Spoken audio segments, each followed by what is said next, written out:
దయతల సద్గురు ప్రభు మహారాజకు జై. శ్రీకృష్ణ పరమాత్మకు జై. గీతామాతకు జై. గురుర్బ్రహ్మ గురుర్విష్ణు గురుర్దేవో మహేశ్వరః గురు సాక్షాత్ పరబ్రహ్మ తస్మై శ్రీ గురవే నమః. ఓం పార్థాయ ప్రతిబోధితాం భగవత నారాయణేన స్వయం వ్యాసేన గ్రథితాం పురాణమునినాం మధ్యే మహాభారతం అద్వైతామృతవర్షిణీం భగవతీం అష్టాదశాధ్యాయినీం అంబ త్వామనుసంధామి భగవద్గీతే భవద్వేషిణీం భగవద్గీతే భవద్వేషిణీం. ఓం శ్రీకృష్ణ పరబ్రహ్మణే నమః.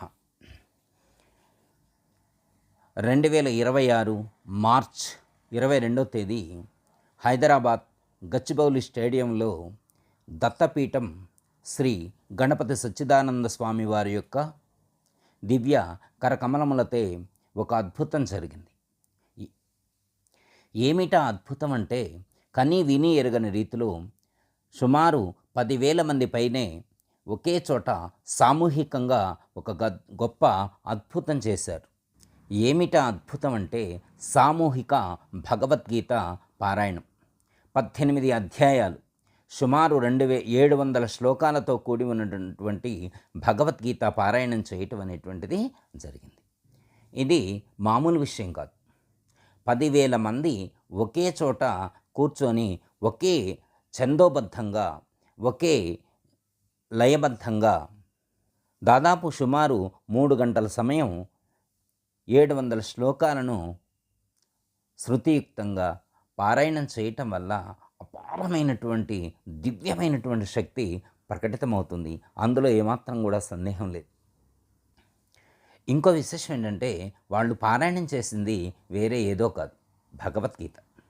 అయితే మన అచలపీఠము మరియు అచల ఆశ్రమం, సుభాష్ నగర్, జీడిమెట్ల నుండి కూడా కొంతమంది భక్తులు ఈ యొక్క పారాయణంలో పాల్గొనటం అనేటువంటిది జరిగింది. అది కూడా నాకు చాలా మంచిగా అనిపించింది. ఒక గొప్ప కార్యక్రమం జరిగినప్పుడు మన వంతు సపోర్టు, మనం కూడా దాంట్లో పాల్గొనడం అనేటువంటిది మంచి గొప్ప విశేషంగా మనం చెప్పుకోవచ్చు. లోక కళ్యాణం కోసం, ఈ యొక్క లోకాన్ని ఉద్ధరించాలి అనేటువంటి ఒక మంచి సంకల్పంతో చేసేటువంటి ప్రయత్నానికి మన ఆశ్రమం ఎప్పుడు కూడా సపోర్ట్గా ఉంటుంది. అందులో ఏమాత్రం కూడా సందేహం లేదు. అజ్ఞాన అంధకారంలో మ్రగ్గిపోతున్నటువంటి సర్వ మానవాళిని కూడా ఉద్ధరించడం కోసం దత్తపీఠం తరపున శ్రీ గణపతి సచ్చిదానంద స్వామివారు ఈ యొక్క సంకల్పం చేసి ఒక గొప్ప ప్రయత్నం చేయటం అనేటువంటి జరిగింది. దానివల్ల ఎంతోమందికి ఎంతో గొప్ప ప్రయోజనం చేకూరింది. కొన్ని వేల మంది భక్తులు 700 శ్లోకాలను చూడకుండా చదవగలుగుతున్నారంటే అది మామూలు విషయం కాదు. చూసి చదివేటువంటి వాళ్ళు ఉన్నారు, అలాగే చూడకుండా కూడా కంఠస్థం చేసి 700 శ్లోకాలను కూడా పారాయణం చేయటం అనేటువంటిది మామూలు విషయం కాదు. ఆ మహాత్ముడి యొక్క సంకల్పం, ఈ యొక్క భక్తులందరి యొక్క ప్రయత్నం ఒక అద్భుతాన్ని సృష్టించింది. అదే మార్చి 22, 2026 తేదీన గచ్చిబౌలి స్టేడియంలో జరిగింది. భగవద్గీత అంత గొప్ప విశేషమైనటువంటిది. సుమారు 5,000 సంవత్సరాల క్రితం సాక్షాత్తు భగవానుడి యొక్క ముఖారవిందము నుండి ఆవిష్కృతమైనటువంటిది. అంటే సాక్షాత్తు భగవానుడే పలికినటువంటి పలుకులవి. ఎంత శక్తివంతమైనటువంటివో ఆలోచించండి. మాటకే ఎంతో శక్తి ఉంటుంది. అలాంటిది సాక్షాత్తు శ్రీకృష్ణ భగవానుడి యొక్క ముఖారవిందము నుండి ఆవిష్కృతమైనటువంటి వాక్కులు కనుక అవి చాలా శక్తివంతమైనటువంటివి, దివ్యమైనటువంటివి. అందులో ఏమాత్రం కూడా సందేహం లేదు. ఎవరైతే భగవద్గీతను పఠిస్తారో, ఎవరైతే భగవద్గీతను పారాయణం చేస్తారో వాళ్లకు ఖచ్చితంగా గొప్ప ప్రయోజనం చేకూరుతుంది. అర్థంతో సంబంధం లేకుండా కూడా, అర్థంతో సంబంధం లేకుండా కూడా ఒక ఛందోబద్ధంగా, ఒక లయబద్ధంగా శ్రీకృష్ణ పరమాత్మ చెప్పినటువంటి పద్ధతిగా ఎవరైతే పారాయణం చేస్తారో వాళ్లకు ఆ యొక్క దివ్యమైనటువంటి శక్తి ప్రకటితమవుతుంది. వాళ్ళ యొక్క చుట్టూ కూడా ఆ వైబ్రేషన్స్ ప్రకటితమై వాళ్ళ యొక్క లోపల బయట అంటే బాహ్యంగా ఆంతరికంగా వాళ్ళు పవిత్రులవుతారు, పునీతులవుతారు. అందులో ఏమాత్రం కూడా సందేహం లేదు. ఎందుకంటే భగవద్గీత ఆ యొక్క శబ్దానికి అందులో ఉన్నవి శ్లోకాలు కావు, అవి మంత్రాలు. మననాత్ త్రాయతే ఇతి మంత్ర అని చెప్పినట్లుగా ఎవరైతే మననం చేస్తారో, ఎవరైతే పారాయణం చేస్తారో వాళ్లకు ఆ ప్రయోజనం చేకూరుతుంది. అందులో ఏమాత్రం కూడా సందేహం లేదు. ఒకవేళ అందులో ఉండేటువంటి అర్థాన్ని కూడా గ్రహించగలిగితే సాక్షాత్తు పరమాత్మ అర్జునునికి ఏ లక్ష్యంతో అర్జునుని నిమిత్తంగా చేసుకొని ఈ లోకానికి ఏ సందేశాన్ని అందించాలనుకున్నారో ఆ యొక్క ఉద్దేశాన్ని గ్రహించగలిగినట్లయితే, ఆ యొక్క భావాన్ని మనం గుర్తించగలిగినట్లయితే, గమనించగలిగినట్లయితే, దాన్ని గుర్తించి ఆ యొక్క జ్ఞానాన్ని మనం సంపాదించుకొని ఆ పద్ధతిగా అడుగులు వేస్తే ఇంకా తిరిగేలేదు. మనిషి పునీతుడవుతాడు. మానవుణ్ణి మాధవుడిగా, నరుణ్ణి నారాయణుడిగా, జీవుణ్ణి ఈశ్వరుడిగా మార్చగలిగేటువంటి శక్తి ఒక భక్తుణ్ణి భగవంతుడి స్థాయికి చేర్చినటువంటిది భగవద్గీత. మనకు 18వ అధ్యాయంలో ఉంటుంది. ఎత్ర యోగీశ్వర కృష్ణో ఎత్ర పార్థో ధనుర్ధర తత్ర శ్రీ విజయోభూతి ధ్రువానీతిర్మతిర్మమ అని చెప్పి మనకు లాస్ట్లో చెప్తారు భగవద్గీతలో.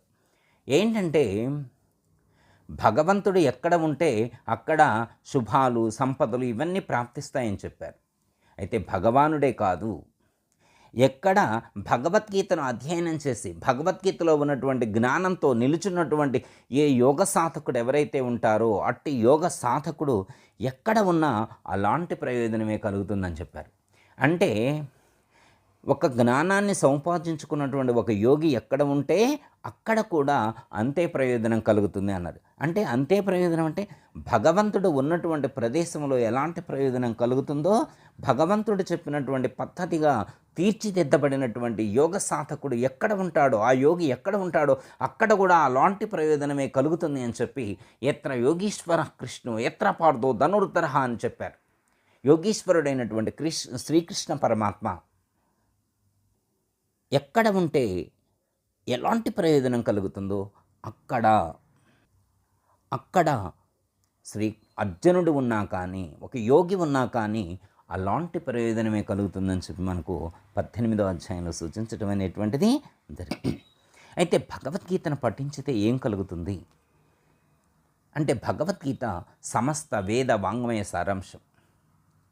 భగవద్గీతలో లేనిది ఏదీ లేదు అని చెప్పారు. ఈ ప్రపంచంలో ఎంత జ్ఞానం ఉందో అంత జ్ఞానం భగవద్గీతలో కూడా నిబిడీకృతమైంది. ఎందుకంటే ఈ లోకంలో ఎన్ని సాధనలు చేసినా కానీ, ఎన్ని ప్రయత్నాలు చేసినా కానీ ఒక వెలితి మిగిలిపోతుంది. దుఃఖం దూరం కావట్లేదు, బాధలు పోవట్లేదు. ఎవరైతే భగవద్గీతను పఠిస్తారో వాళ్ళ యొక్క దుఃఖం ఖచ్చితంగా తొలగిపోతుంది, దుఃఖం నశించిపోతుంది.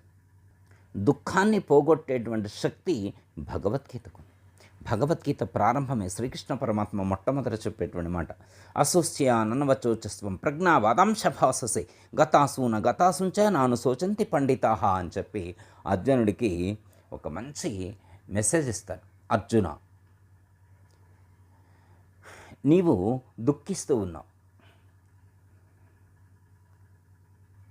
నీవు బుద్ధివాదంతో కూడినటువంటి పలుకులు పలుకుతూ ఉన్నావు. కానీ నేను చెప్పేటువంటి ఈ జ్ఞానం ఏదైతే ఉన్నదో అది నేను చెప్పినట్లుగా నీవు ఆచరిస్తే ఖచ్చితంగా నీ యొక్క దుఃఖం దూరం అవుతుంది, నీ యొక్క అజ్ఞానం దూరం అవుతుంది అని మనకు సూచించడం అనేటువంటిది జరిగింది. ఎందుకంటే ఒక పరిపూర్ణమైనటువంటి వైరాగ్యాన్ని పొందినటువంటి అర్జునుడు నకాంక్షే విజయం కృష్ణ నచరాజ్యం సుఖాని చ కిం నో రాజ్యేన గోవింద కిం భోగై జీవితేనమా అని పలికినటువంటి అర్జునుడు ఆ యొక్క స్థాయి, ఆ యొక్క స్థితి, నాకు రాజ్యము వద్దు, రాజ్య సుఖాలు వద్దు, ఎలాంటి భోగాలు వద్దు, నాకు ఎలాంటి కీర్తికాంక్ష కూడా లేదు, నాకు ఇవేవి అవసరం లేదు అని చెప్పి తీవ్ర వైరాగ్యాన్ని పొందినటువంటి అర్జునుడు లాంటి సాధకులు ఎవరైతే ఉంటారో వాళ్ళందరికీ కూడా ఈ యొక్క భగవద్గీత అనేటువంటిది దివ్య భాండాగారం అని మనం చెప్పవచ్చు. అలాంటి స్థితిలో ఉన్నటువంటి సాధకుడికి ఇది ఒక దివ్య ఔషధంలా పనిచేస్తుంది, అతన్ని పూర్తి స్థాయిలో మార్చివేస్తుంది అని చెప్పడంలో ఏమాత్రం కూడా సందేహం లేదు. భగవద్గీత ప్రత్యక్షంగా ఎవరైతే సాధన చేస్తారో, పారాయణం చేస్తారో వాళ్లకు ఆ ప్రయోజనాన్ని కలిగిస్తుంది. ఇందులో మోసం లేదు. మోసం చేయవలసినటువంటి అవసరం పరమాత్మకు లేదు, భగవద్గీతకు లేదు. అంటే ప్రత్యక్షంగా భగవద్గీతను పఠించి ఆ పద్ధతిగా ఆచరించి ఆ యొక్క అనుభూతిని పొందినటువంటి వాళ్ళు చెప్పేటువంటి మాట ఇది. అనేకమైనటువంటి ఋషుల చేత, యోగుల చేత, జ్ఞానుల చేత, అనేకమైనటువంటి మతాల వాళ్ళ చేత, అందరి చేత సర్వజనీనమై సమస్త మానవాళి చేత ఆమోదం పొందబడినటువంటి భగవద్గీత, ఎక్కడ విమర్శలకు తావు లేకుండా. చూడండి ఎంత గొప్ప స్థితి అంటే నాస్తికులు కూడా విమర్శించలేనటువంటి గొప్ప జ్ఞానం భగవద్గీతలో శ్రీకృష్ణ పరమాత్మ సూచించడం అనేటువంటిది జరిగింది. అసలు లెంతి అనేటువంటిది లేదు, ఏదైనా సూటిగా చెప్తారు, ఉన్నది ఉన్నట్లుగా సూటిగా చెప్తారు. 8వ అధ్యాయాన్ని మీరు గమనించండి. అందులో అర్జునుడు ఒక మాట అడుగుతారు. ఏమని అడుగుతారంటే కిం తద్బ్రహ్మ అంటే బ్రహ్మము అంటే ఎవరు, అంటే భగవంతుడంటే ఎవరు, దైవం అంటే ఎవరు అని చెప్పి అర్జునుడు ప్రశ్నించాడు. సపోజ్ ఉదాహరణకు మనల్ని ఎవరైనా కానీ ఇలా ప్రశ్నించారనుకోండి, మనం ఏం చేస్తాం, ఒక లెంతీ చెప్తాం. ఒక గంట సేపు, అర్ధగంట సేపు చెబితే కానీ అవతల వాళ్ళకి అర్థం అవుద్దో కాదో చెప్పలేం. కానీ పరమాత్మ అంత లెంతీ చెప్పలేదు, ఒకే ఒక్క మాటలో ఆన్సర్ చెప్పారు. కిం తద్బ్రహ్మ అని అర్జునుడు అడిగినటువంటి ప్రశ్నకు పరమాత్మ ఏం చెప్పారు, అక్షరం బ్రహ్మ పరమం. ఒకే ఒక్క మాట చెప్పారు, అక్షరం. కిం తద్బ్రహ్మ, దేవుడు అంటే ఎవరు, అక్షరం అంటే క్షరము కానటువంటిది ఏదైతే ఉన్నదో, నశించినటువంటిది ఏదైతే ఉన్నదో అది భగవంతుడు, నాశరహితమైనటువంటిది భగవంతుడు అని చెప్పారు. మరి అయితే అట్టి భగవంతుడు ఎక్కడ ఉన్నాడు, నవద్వార పురేదేహి, నీ యొక్క 9 ద్వారాలు అనేటువంటి శరీరం అనేటువంటి పురములోనే ఉన్నాడు. ఎంత క్లారిటీ చెప్పారు. నా హన్యతే హన్యమానే శరీరే, నాశరహితమైనటువంటి ఆ యొక్క పరబ్రహ్మము నశ్వరమైనటువంటి ఈ యొక్క శరీరంలోనే ఉన్నాడు. నీవు పరిశీలించు, తెలుసుకో, నీలోనే ఆ యొక్క దైవం ప్రకటితమవుతాడు అని చెప్పి ఆ యొక్క పరబ్రహ్మం యొక్క జ్ఞానాన్ని గురించి చాలా అద్భుతంగా శ్రీకృష్ణ పరమాత్మ సూచించడం అనేటువంటిది జరిగింది. చూడండి, చాలా లెంతీ చెప్తారు. దైవం అంటే ఎవరు అన్నదానికి లోకంలో చాలామంది చాలా లెంతీ చెప్తారు. కానీ భగవంతుడు అలా సాగదీయలేదు. షార్ట్కట్లో ఒక్క మాటలో అక్షరం బ్రహ్మ పరమం, భగవంతుడంటే క్షరము కానటువంటి వాడు, అక్షర స్వరూపుడు, నాశము లేనటువంటి వాడు. ఎంత క్లారిటీ ఉందండి. ఇంత క్లారిటీగా చెప్పినా కానీ, ఇంత స్పష్టంగా చెప్పినా కానీ ఇంకా అనుమానించడం ఎందుకండి, ఇంకా సందేహించడం, ఇంకా సంశయించడం ఎందుకండి, అవసరం లేదు. మనం తల్లిదండ్రులను ఎంత నమ్ముతామో భగవద్గీతను అంత నమ్మచ్చు. తల్లిదండ్రులు మనల్ని ఎలా మోసం చేయరో భగవంతుడు కూడా మనల్ని మోసం చేయడు. మనం భగవంతుడి యొక్క బిడ్డలం, భగవంతుడి యొక్క సంతానం. మనం ఎవరైతే భగవద్గీతను పఠిస్తారో వాళ్ళ యొక్క తలరాత మారిపోతుంది. మన యొక్క రాతను మార్చేటువంటి గీత భగవద్గీత. భగవద్గీత మనకు ఎలా జీవించాలో చెప్పింది, ఎలా జీవించకూడదో చెప్పింది, ఎలా కూర్చోవాలో చెప్పింది, ఎలా మంత్రం చదువుకోవాలో చెప్పింది, ఎలా ధ్యానం చేయాలో చెప్పింది, ఎలా ఆహారం తీసుకోవాలో చెప్పింది, ఎంత ఆహారం తీసుకోవాలో చెప్పింది, ఎలాంటి ఆహారం తీసుకోవాలో చెప్పింది, ఏది తినకూడదో చెప్పింది, ఏది తినాలో చెప్పింది, ఎంత తినాలో చెప్పింది, ఎంత తినకూడదో చెప్పింది. చూడండి, ఒక తల్లి ఒక బిడ్డను కూర్చోబెట్టి బిడ్డ యొక్క క్షేమం కోసం ఎన్ని విధాలుగా మాటలు చెప్తుందో, అలాగే భగవంతుడు మనందరి మీద ప్రేమతో, కరుణతో ఇంత గొప్ప జ్ఞానాన్ని మనకు అందించడం అనేటువంటిది జరిగింది. చాలామంది సుఖం కావాలంటే ఏం చేయాలి, నేను సుఖంగా జీవించాలంటే, ఆనందంగా జీవించాలంటే ఏం చేయాలి అని చాలామంది ప్రశ్నిస్తూ ఉంటారు కదా. భగవద్గీతలో పరమాత్మ చెప్పారు, నువ్వు రెండింటిని విడిచిపెడితే నువ్వు ఆనందంగా జీవించగలుగుతావని చెప్పి. శక్నోతి హైవయ సోఢుం ప్రాక్ శరీర విమోక్షణాత్ కామ క్రోధోద్భవం వేగం సయుక్త ససుఖి నరహ అని చెప్పారు. ఈ ప్రపంచంలో ఏ మానవుడైనా ఏ నరుడైనా కానీ తరించాలంటే ఒకే ఒక్క ఉపాయం. ఏమిటా ఉపాయం? కామక్రోధాల యొక్క వేగాన్ని అరికట్టడం అని చెప్పారు. భగవద్గీతలో పరమాత్మ 16వ అధ్యాయంలో ఒక మాట చెప్తారు. త్రివిధం నరకస్యేదం ద్వారం నాశనమాత్మనః కామక్రోధస్తథా లోభః తస్మాదేతత్రయం త్యజేత్. మనిషిని నరకంలోకి నెట్టివేసేటువంటివి, అంటే ఒక మనిషి యొక్క జీవితాన్ని నరకప్రాయం చేసేటువంటివి 3 గుణాలు ఉన్నాయి, 3 లక్షణాలు ఉన్నాయి. 1 కామము, 2 క్రోధము, 3 లోభము. ఈ మూడింటిని నువ్వు విడిచిపెట్టగలిగినట్లయితే, ఈ మూడింటిని నువ్వు అధిగమించగలిగినట్లయితే ఇంకా చాలు, నీవు ఆనందంగా జీవించగలుగుతావు, నీకు స్వర్గ సుఖాలు ప్రాప్తిస్తాయి. అంటే ఎవరైతే కామ క్రోధ లోభాలతో జీవిస్తారో వాళ్ళు నరకంలో ఉంటే ఎలా పనిష్మెంట్ అనుభవిస్తారో ఈ లోకంలో ఉన్నా కానీ అలాంటి పరిస్థితిని ఎదుర్కొంటారు. మనం నరకం అంటే ఎక్కడో ఉంటుంది అనుకుంటాం కదా, అసలు పరమాత్మ స్పష్టంగా చెప్పాడు, నరకం ఎక్కడో కాదు. కామము, క్రోధము, లోభము అనేటువంటి ఈ మూడింటిని ఎవరైతే పెట్టుకొని ఎవరైతే పట్టుకొని తిరుగుతారో వాళ్ళు నరకంలో ఉన్నట్టే, వాళ్ళు నరకంలో ఉన్నట్టే. ముందు ఆ నరకంలో నుండి బయటపడాలంటే ముందు ఈ 3 పాటించండి, ఈ మూడింటిని విడిచిపెట్టండి. కామము, క్రోధము, లోభము, ఈ మూడింటిని విడిచిపెడితే చాలు, అతడు దివ్యత్వాన్ని పొందుతాడు, అతడు పరమానందాన్ని పొందుతాడు అని మనకు సూచించడం అనేటువంటిది జరిగింది. మనం అద్భుతమైనటువంటి జీవితాన్ని జీవించాలంటే మనకు చెప్తారు కదా, శతమానం భవతి శతాయు పురుష సేవేంద్రియ ప్రతిష్టతి అని చెప్తారు కదా. 100 సంవత్సరాలు నువ్వు ఆనందంగా జీవించాలని చెప్పారు కదా. మరి 100 సంవత్సరాలు మనం ఈ శరీరంతో ఆనందంగా జీవించాలంటే ఏం చేయాలి?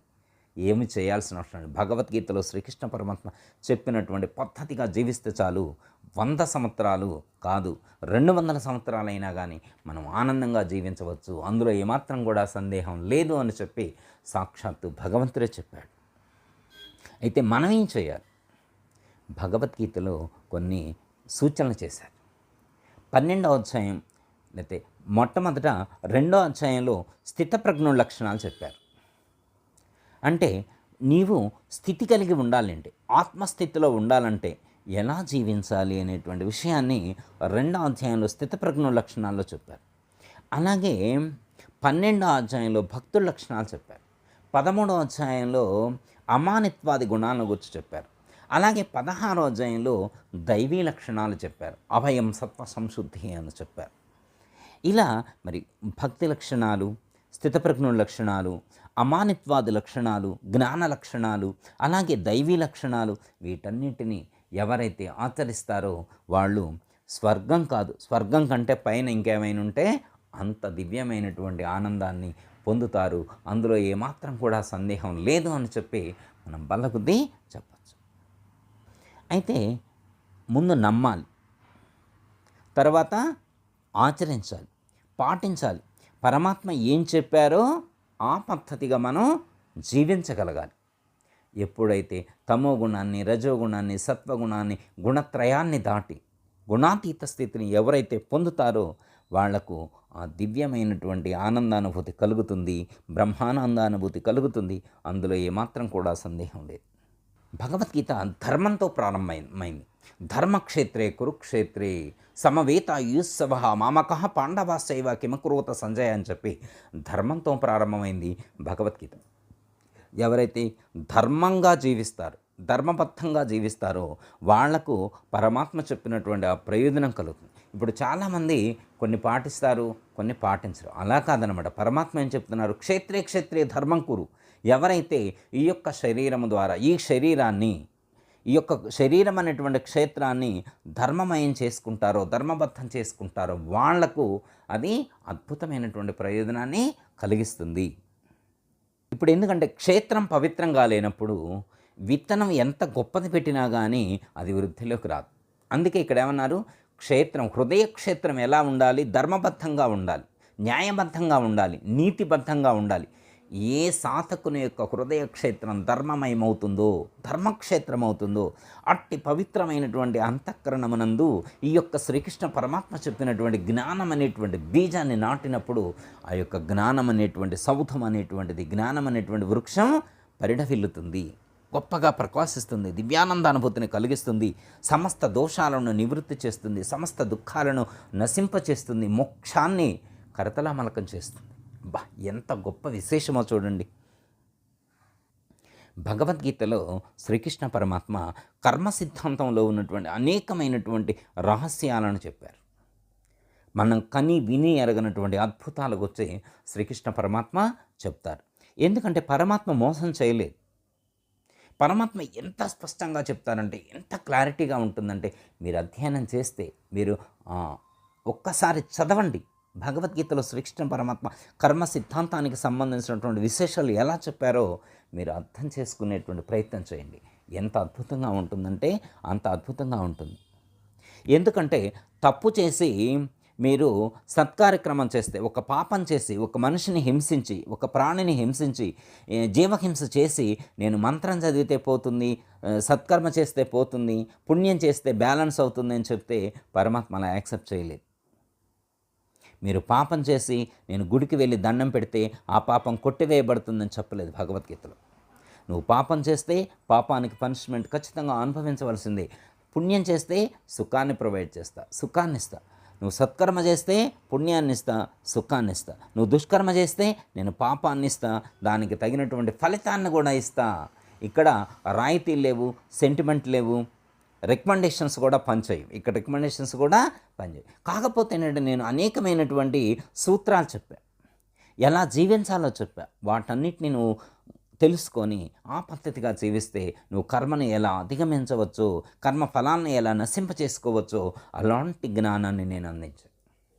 జ్ఞానాగ్ని సర్వకర్మాణి భస్మసాత్ కుర్తేచ్చిన అని చెప్పారు. ఎవరైతే భగవద్గీతలో శ్రీకృష్ణ పరమాత్మ చెప్పినటువంటి ఆ యొక్క జ్ఞానాన్ని సంపాదించుకుంటారో వాళ్లకు సమస్త కర్మలు కూడా భస్మీభూతం అవుతాయి. అందులో ఏమాత్రం కూడా సందేహం లేదని చెప్పారు. మరి ఇంక మనకెందుకండి సందేహం? పరమాత్మ చెప్పినటువంటి అట్టి జ్ఞానాన్ని సంపాదించుకొని సమస్త కర్మలన్నింటినీ కూడా దగ్ధం చేసుకొని సంచిత కర్మ, ప్రారబ్ధ కర్మ, ఆగామి కర్మ అనేటువంటి కర్మలన్నింటినీ నశింప చేసుకునేటువంటి అవకాశాన్ని, అలాంటి జ్ఞానాన్ని, అలాంటి పద్ధతిని పరమాత్మ మన కోసం సూచించారు. దాన్ని తెలుసుకునేటువంటి ప్రయత్నం మనం చేయాలి. ఆ పద్ధతిగా జీవించేటువంటి ప్రయత్నం చేయాలి. ఆ జ్ఞానంతో జీవించేటువంటి ప్రయత్నం చేయాలి. భగవద్గీతలో పరమాత్మ నిష్కామ కర్మయోగాన్ని సూచించారు. మరి అది ఆగామి కర్మ లేకుండా చేస్తుంది. తెలుసుకున్నటువంటి పరమాత్మ చెప్పినటువంటి ఆ యొక్క ఆత్మ జ్ఞానం చేత సంచిత కర్మ నశిస్తుంది. ప్రారబ్ధం అనేటువంటిది అనుభవిస్తే నశిస్తుంది. సత్కర్మానుష్ఠానం ద్వారా ప్రారబ్ధ కర్మ యొక్క తీవ్రతను తగ్గించుకునేటువంటి అవకాశం కూడా మనకి ఉంది. భగవద్గీతలో ఉన్నటువంటి ఇంకో గొప్ప విశేషాన్ని మీకు గుర్తు చేస్తాను. మనకు తెలియనటువంటి ఒక విశేషాన్ని పరమాత్మ సూచిస్తారు. దేహినోస్మిన్ యథా దేహే కౌమారం యవ్వనం జర తథా దేహాంతర ప్రాప్తి ధీరస్తత్ర నముహ్యతే అని చెప్పి 2వ అధ్యాయంలో పరమాత్మ సూచిస్తారు. ఈ ప్రపంచంలో ప్రతి మానవుడికి కూడా బాల్యము, యవ్వనము, కౌమారము, వృద్ధాప్యము అనేటువంటి అవస్థలు ఉన్నాయి. తర్వాత మరణం. ఎలా ఉంటాయి మనకి ఈ శరీరానికి ఉన్నటువంటి శరీరంలో జరిగే మార్పులు? ఫస్ట్ బాల్యం, తర్వాత కౌమారం, తర్వాత వృద్ధాప్యం, యవ్వనం తర్వాత వృద్ధాప్యం. బాల్యము, కౌమారము, యవ్వనము, వృద్ధాప్యము. తర్వాత ఏముంటుంది?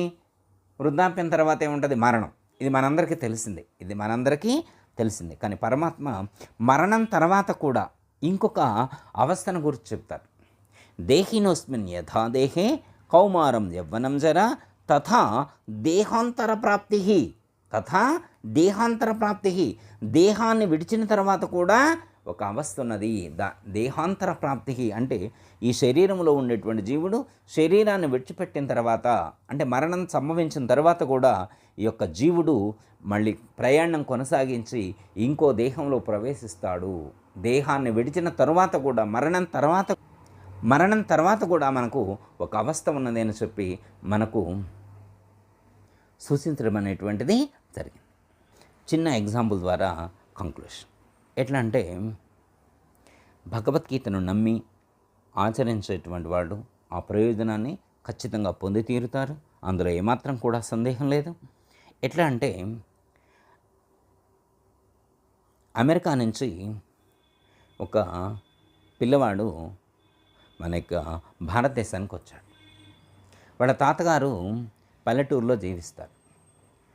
వాళ్ళ తాతగారింటికి వెళ్ళాడు. అమెరికా నుంచి వచ్చినటువంటి పిల్లవాడు వాళ్ళ తాతగారింటికి వచ్చాడు. ఇదే మొట్టమొదటిసారి ఆ పిల్లవాడు పుట్టిన తర్వాత అమెరికా నుండి భారతదేశానికి రావడం ఇదే మొట్టమొదటిసారి. అయితే అక్కడ కల్చర్ వేరు, అక్కడంతా మోడర్న్ కల్చర్ అది వేరు. కానీ ఇక్కడ కల్చర్ వేరు, ఇక్కడ జీవన విధానం వేరు, ఇక్కడ సంస్కృతి సాంప్రదాయాలు ఆచరణ ఇవన్నీ వేరు. అందులో వాళ్ళ తాతగారు ఒక మంచి ఆచారం కలిగినటువంటి వ్యక్తి, మంచి అనుష్ఠానపరుడు, ఒక సిస్టమేటిక్గా ఒక క్రమపద్ధతిగా తన యొక్క ఆచరణ కొనసాగుతుంది. ఆ చుట్టూ ఆ ప్రాంతంలో ఉన్నటువంటి వాళ్ళు ఎంతోమందికి ఈ తాతగారు ఆదర్శవంతుడు, అందులో ఏమాత్రం కూడా సందేహం లేదు. అతను రోజు ప్రాతకాలంలో మంత్ర అనుష్ఠానం పూర్తయిన తర్వాత, పూజ పూర్తయిన తర్వాత భగవద్గీత పఠనం చేస్తారు. వాళ్ళ మనవణ్ణి కూడా పిలిచి ఆ యొక్క భగవద్గీత పఠనంలో కూర్చోమని చెప్తారు. ఒకరోజు అంటే గీతా జయంతి, ఆ మనవడు వచ్చినటువంటి సందర్భంలోనే గీతా జయంతి కూడా వచ్చింది. అయితే వాళ్ళ మనవడిని పిలిచి, నాయన ఈరోజు మనం 18 అధ్యాయాలు పారాయణం చేయాలి, రాయ నాయన అన్నాడు. సరే పిల్లవాడికి ఆ రోజు ఆఫీస్ వర్క్ బిజీ షెడ్యూల్ ఉంది. ఎందుకంటే ఆ అబ్బాయికి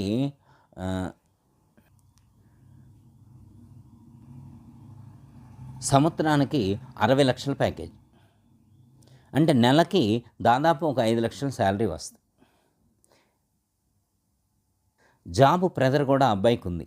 అయితే వాళ్ళ తాతయ్య ఆ రోజు భగవద్గీత పారాయణం చేయమన్నాడు. ఇప్పుడు ఆ అబ్బాయి ఆఫీస్ వర్క్ చేయాలి. ఆఫీస్ వర్క్ చేస్తే నెలకి 5 లక్షలు వస్తాయి.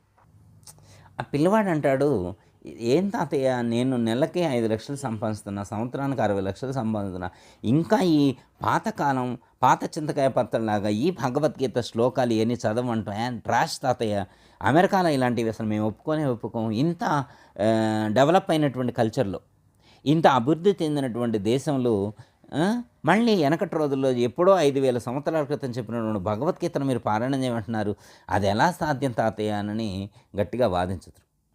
అయితే పిల్లవాడు వినేటువంటి పరిస్థితులు లేవు.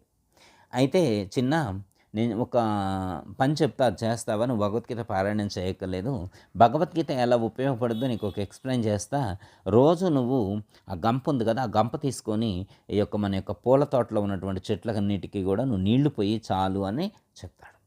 సరే ఆ మనవడు భగవద్గీత పఠించడానికి అంత ఉత్సాహాన్ని చూపెట్టలేదు. భగవద్గీత పఠించడం అనేటువంటిది వేస్ట్ అనేటువంటి ఆలోచనలో ఉన్నాడు. ఆ మనవడిని మోటివేట్ చేయడం కోసం ఆ తాతగారు ఏం చేశారంటే, ఒక గంపిచ్చి రోజు ప్రాతకాలంలో ఆ గంపతో ఆ పూల చెట్లన్నిటికీ కూడా నీళ్లు పోయమన్నాడు. ఇలా 12 రోజులు చేయమని చెప్పాడు. ఫస్ట్ ఆ గంపను ఒక ఫోటో తీసుకోమని చెప్పాడు. ఆ గంపను ఒక ఫోటో తీశారు. తర్వాత రోజు ఆ మనవడు గంపతోటి నీళ్లు తీసుకెళ్తుంటే, గంపతో నీళ్ళు ఎలా వస్తాయండి, ఆ తొట్టిలో ఉన్న నీళ్ళు గంపతో ముంచి తీసుకొని వెళ్తుంటే మొత్తం ఇక్కడే కారిపోతున్నాయి. అలా సరే తాతగారు చెప్పారు కాబట్టి అది 12 రోజులు చేశాడు. చేసిన తర్వాత, ఏం తాతగారు ఇట్లాంటి పని చెప్పారు, నాకు చాలా షేమ్ అనిపిస్తుంది, ఈ గంపతో నీళ్ళు ఎలా మోస్తాము, ఒక గిన్నె ఇస్తే లేదా బకెట్ ఇస్తే ఆ బకెట్తో నీళ్లు మనం క్యారీ చేయొచ్చు, కానీ ఈ గంపతో ఎలా క్యారీ చేస్తాం, ఇలా ముంచి తీసుకెళ్తుంటే ఇక్కడే సగం నీళ్ళన్నీ ఇక్కడే పోతున్నాయి, కొంచెం వస్తూ ఉన్నాయి, ఏమంత ఉపయోగం లేదు. సరే మీరు చెప్పారు కాబట్టి 12 రోజులు నేను ఈ యొక్క గంపతో నీళ్లు మోసాను, ఆ నీళ్లు ఆ చెట్లకు పోసాను, అది ఉపయోగం ఉందో లేదో నాకు తెలియట్లేదు అని చెప్పి ఆ మనవడు చెప్తాడు. సరేనైనా, నువ్వైతే నేను చెప్పింది చేసావు కదా, అయితే ఇట్రా ఆ గంపను మళ్ళీ ఒక ఫోటో తీయన్నాడు. గంపను ఒకసారి ఫోటో తీశాడు. తాతగారు ఏం చెప్పారంటే, నాయన నువ్వు 12 రోజుల క్రితం స్టార్టింగ్లో ఆ గంప ఫోటో తీసావుగా, అది ఒకటి, ఇప్పుడు తీసినటువంటి ఫోటో, ఈ రెండు పక్క పక్కన పెట్టి ఒకసారి నాకు చూపెట్టు అన్నాడు. చూపెట్టాడు. 12 రోజుల క్రితం ఆ గంప నల్లగా మడ్డి పట్టుకొని మాసిపోయి నల్లగా ఉంది. కానీ ఇప్పుడు ఈ 12 రోజులు అది నీళ్లలో ముంచడం చేత అనేకసార్లు రోజుకి 30-40 సార్లు ఆ తొట్టిలో ముంచి తీయటం వల్ల దానికి ఉన్నటువంటి ఆ మట్టి మొత్తం పోయి మలినాలన్నీ పోయి ఇప్పుడు అది ఫ్రెష్గా కొత్తగా గంప ఎలా ఉంటుందో అలా తలతల మెరుస్తుంది. నాయన ఇప్పుడు నువ్వు గమనించావా 12 రోజుల క్రితం గంప ఎలా ఉంది, ఇప్పుడు ఎలా ఉంది గమనించాను తాతగారు. నేను గమనించాను, అప్పటికి ఇప్పటికి చాలా మార్పు వచ్చింది. అప్పుడు చాలా నల్లగా ఉంది, మాసిపోయింది, మట్టి కొట్టుకున్నది. ఇప్పుడు తెల్లగా ఉంది, ఎలాంటి మలినాలు లేవు, చాలా ఫ్రెష్గా ఉంది. ఓకే, ఇప్పుడు గంప శుద్ధి కావడం కోసం నువ్వు ప్రయత్నం చేసావా, చెట్లకు నీళ్లు పోయాలని ప్రయత్నం చేసావా అని అడిగాడు. తాతగారు మీరు చెప్పినట్టు నేను చెట్లకు నీళ్లు పోయాలనే ప్రయత్నం చేశా. మరి నువ్వు వేరే దానికోసం ప్రయత్నం చేస్తే ఇంత ప్రయోజనం కలిగింది కదా. నీ ఉద్దేశం గంపను శుద్ధి చేయటం కాదు, నీ ఉద్దేశం చెట్లకు నీళ్లు పోయి చెట్లను బ్రతికించాలనేటువంటి ప్రయత్నం, చెట్లకు నీళ్ళు ఇవ్వాలనేటువంటిది నీ ఆలోచన. కానీ అది చెట్లకు నువ్వు నీళ్ళు ఇస్తే ఇంకో ప్రయోజనం గంప శుద్ధి అయింది. ఓకే, నిరంతరం గంపతో నీళ్లు మోయటం చేత గంప ఎలా శుద్ధి అయిందో, ఎవరైతే నిరంతరం ఎవరి యొక్క హృదయంలో నుంచి ఎవరి యొక్క నోటిలో నుండి భగవద్గీతను పఠిస్తారో వాళ్ళ యొక్క శరీరము, మనసు, ఇంద్రియాలు, హృదయము శుద్ధవుతాయి. నిరంతరం గంపతో నీళ్లు మోయటం వల్ల గంప ఎలా శుద్ధైందో, నిరంతరం ఎవరైతే భగవద్గీత పారాయణం చేస్తారో, భగవద్గీత పఠనం చేస్తారో, భగవద్గీత అధ్యయనం చేస్తారో, భగవద్గీత విచారణ చేస్తారో వాళ్లకు ఇంద్రియాలు శుద్ధవుతాయి, దేహం శుద్ధవుతుంది, ఇంద్రియాలు పవిత్రమవుతాయి, మనస్సు శుద్ధవుతుంది, బుద్ధి పవిత్రమవుతుంది. వాళ్ళు పరమాత్మ చెప్పినటువంటి ఆత్మ జ్ఞానాన్ని పొందేటువంటి అర్హతను సంపాదించుకుంటారు. అందుకే నాయన నేను నిరంతరం భగవద్గీత పారాయణం చేయాలని చెప్పి మొన్న గీతా జయంతి రోజు నీకు చెప్పాను, నువ్వు పఠించలేదు అని తాతగారు ఈ యొక్క ఎగ్జాంపుల్ ద్వారా మనకు ఒక గొప్ప మెసేజ్ ఇవ్వటం అనేటువంటిది జరిగింది. నిరంతరం ఎవరైతే భగవద్గీత పారాయణం చేస్తారో వాళ్లకు బాహ్యాంతర శుద్ధి కలుగుతుంది. బాహ్యమునందు అంతరమునందు అంటే బాహ్యేంద్రియ అంతరేంద్రియ శుద్ధి కలిగి నిగ్రహ శక్తి పెరుగుతుంది, ఇంద్రియ నిగ్రహం కలుగుతుంది, వాళ్ళు ఆత్మానుభూతిని చెందగలుగుతారు అని చెప్పి శ్రీకృష్ణ పరమాత్మ మనకి తాతగారి యొక్క ఎగ్జాంపుల్ ద్వారా మనకు సూచించడం అనేటువంటిది జరిగింది. ఓకే, కాబట్టి మనందరం కూడా భగవద్గీతలో శ్రీకృష్ణ పరమాత్మ చెప్పినటువంటి పద్ధతిగా ఆ యొక్క జ్ఞానాన్ని సంపాదించుకొని చెప్పినట్లుగా మనం ఆచరించినట్లయితే ఖచ్చితంగా మనకు కూడా అలాంటి దివ్యానుభూతి కలుగుతుంది, ఆనందం కలుగుతుంది. అందులో ఏమాత్రం కూడా సందేహం లేదు. దుఃఖం దూరం అవుతుంది. మనలో ఉండేటువంటి దుర్గుణాలైనటువంటి కామ, క్రోధ, లోభ, మోహ, మదమత్సర్యాలు, అరిషడ్వర్గాలు, అలాగే ఈర్ష, అసూయ, రాగము, ద్వేషము, అహంకారము, మమంకారము అనేటువంటి ఇవన్నీ కూడా నశిస్తాయి, ఇవన్నీ కూడా తొలగిపోతాయి. కాబట్టి మనందరం కూడా ఈ యొక్క గీతను పారాయణం చేసి, గీతను పఠనం చేసి అందరి అర్థాన్ని తెలుసుకునేటువంటి ప్రయత్నం చేద్దాం. ఆ పద్ధతిగా జీవించేటువంటి ప్రయత్నం చేద్దాం. నలుగురికి యొక్క జ్ఞానాన్ని అందించేటువంటి ప్రయత్నం చేద్దాం. జయతల సద్గురు ప్రభు మహారాజుకు జై, శ్రీకృష్ణ పరమాత్మకు జై, గీతామాతకు జై. అందరికీ జై గురు. మరిన్ని ఆధ్యాత్మిక రహస్యాల కోసం అచల బోధ, ఆత్మబోధ, భగవద్గీత, అలాగే పండుగల్లో దాగిన అర్థాలు, అంతరార్థాల కోసం మరియు యోగము, ధ్యానము మొదలైన అనేక ఆధ్యాత్మిక తెలుగు ప్రవచనాల కోసం క్రింద ఉన్నటువంటి రెడ్ కలర్ సబ్స్క్రైబ్ బటన్ను క్లిక్ చేయండి. అలాగే ప్రక్కనే ఉన్నటువంటి గంట సింబల్ను నొక్కండి. అలాగే ఈ వీడియో మీకు నచ్చినట్లయితే లైక్ చేయండి మరియు షేర్ చేయండి. జై గురు.